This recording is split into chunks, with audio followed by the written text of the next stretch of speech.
જીવનની વાસ્તવિકતા એ છે કે જે દિવસે તમે શરીર છોડશો ને તો તમારા ડિયર્સ વન લોકો છે ને તમને હાર્ડલી 5 કે 7 કલાક તમને ઘરમાં રાખશે અને એ પણ પછી તમને મૂકી આવશે. જે તમારા લોકો એકદમ ખાસ છે કે ભાઈ મસ્ત છે કે તમારી સાથે તમે જે 24 કલાક તમે કાઢવા રેડી હતા, એવા વ્યક્તિઓ પણ 2 કે 3 દિવસ કે 5 દિવસ રડશે અને ત્યાર પછી એ લોકો પણ પોતાની એઝ ઇટ ઇઝ લાઈફની અંદર ફરીથી બિઝી થઈ જશે. જે ટાઈમે તમને લઈ જતા હશે ને તે ટાઈમે કેટલા લોકો સ્ક્રોલ કરતા હશે મોબાઈલ, એવાની કેટલા લોકો ફોન પર વાત કરતા હશે કે ભાઈ હા હા 2-3 કલાક હું આની અંદર બિઝી છું, હું ત્યાર પછી આવ્યો.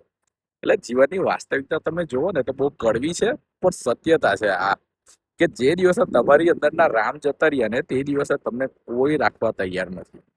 તો જેટલો ટાઈમ તમારી અંદર છે ને તેટલો ટાઈમ એકદમ મસ્ત મજા સાથે જીવો. પ્રેઝન્ટ મુમેન્ટ જ છે. બાકી તમે જુઓ ને કે પાસ્ટ એ કોઈ દિવસ નહીં, એ પૂરું થઈ ગયું છે અને ફ્યુચરનો ટાઈમ એ આજના ઉપર ડિપેન્ડ છે. એટલે મસ્ત જીવો, આજના ટાઈમમાં જીવો અને ખુશ થઈને જીવો. ઓમ નમો નારાયણ.